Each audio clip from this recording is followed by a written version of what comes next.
even based on our research, we heard that nagpapamigay ka rin ng pera sa lukban. Paano mo ginagawa yun? I heard that marami kasing lumalapit sa'yo at humihingi ng tulong. Yes, alam mo, Attorney Karen, talagang pag public servant ka kasi, ang akala ng tao, magbibigay tayo. Lalo tigit pag doon sa may mga nangailangan, alam ni Konsehal Nikki yan. Kasi sa Lukban, hindi naman lahat may kaya. Meron din ilang less fortunate. So, ang pinakamarami talaga is yung mga financial assistance due to medical assistance nila. Kasi talagang medyo mahal ang mag-hospitalization. So, we try to balance. Siyempre, tinitingnan natin kung gaano ba ka-severe yung pangangailangan din. So, kung medyo mas severe cases tayo, medyo mas malaki yung nabibigay natin.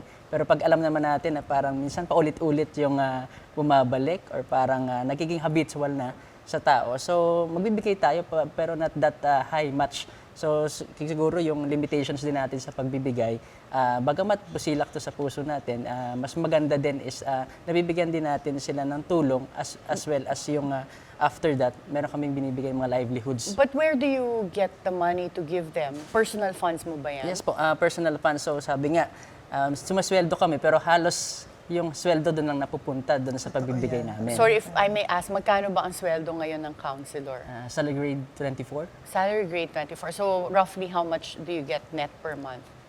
Around 80 to 90. Malaki na rin pala sa 80 to 90,000. It depends dun sa municipality Because din. when I started in government, mas maliit pa than that. But yung 80 to 90 na yan, kung napapamigay nyo, abonado pa ba kayo? Hindi naman, may natitira pa rin naman sa amin. Si Evan, gumagano ni abonado yan. Pero minsan depende kasi, po kasi sa month. Kasi nitong month ng October, talagang parang abonado kami. Kasi nagdaan yung mga barangay assemblies. We have 32 barangays in Lukban. Talagang pumupunta kami at nakumpleto namin, nakagraduate kami, natapos namin na 32 barangays in Lukban. Kaya talagang goal namin yun. Parang nakaka-fulfill na lahat ng iyong kabarangay, iyong mga kababayan, napuntahan mo. But even because you also have a karinderya that's been around for 30 years, nung napunta ka sa politics, hindi ba naisip din ng mga tao na pumunta doon para humingi ng pagkain? Yes? Yes, exactly. So, nangyari na yun. Yes, kasi minsan, syempre, halimbawa, nasa session kami or nasa outside ako ng house.